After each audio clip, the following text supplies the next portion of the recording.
Hi, I'm David from Krannich, and this is Justin from BYD.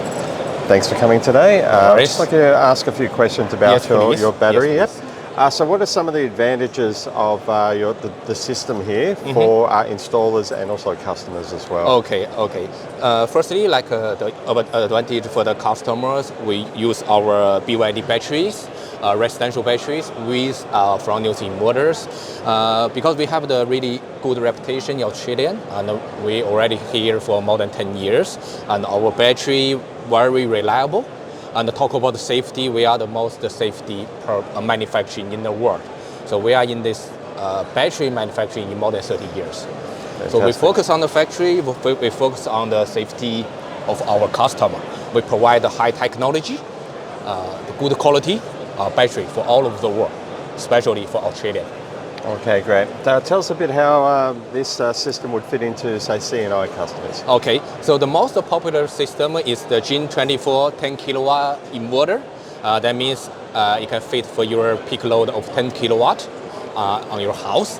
And the battery, my personal suggestion is like a 13.8 kilowatt hours. Okay.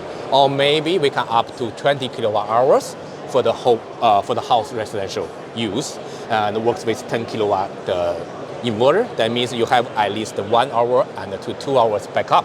Yeah, if you want to do some VPP to make some money, or maybe you need backup for some blackout. That's all good idea for you. Okay, great. Is there anything else you can tell us about the battery and advantages? For the installer, I suggest, because this is very easy for install. You see the inverter, gateway, even the charger if you have any EV, and the battery, and normally just couple cables, and you need maybe just like at least less than 30 minutes to install everything. Fantastic. Yeah. All right, great. So can you tell us a little bit about C&I customers and how this setup would work for them? Okay, we will have the first product of C&I battery in roughly around in Q4, and the new C&I battery is similar with this one, but a little bit higher, and it can up to nearly 100 kilowatt hours for one rack, for one battery rack, and also of course works with Fronius inverter, and can suitable for the small commercial use. Probably we're looking for something like inverter size is 50 kilowatt, and battery size is between 100 kilowatt hours to 200 kilowatt hours. Okay, fantastic. Thank you. Thank you. No problem. Thank you. Thank you.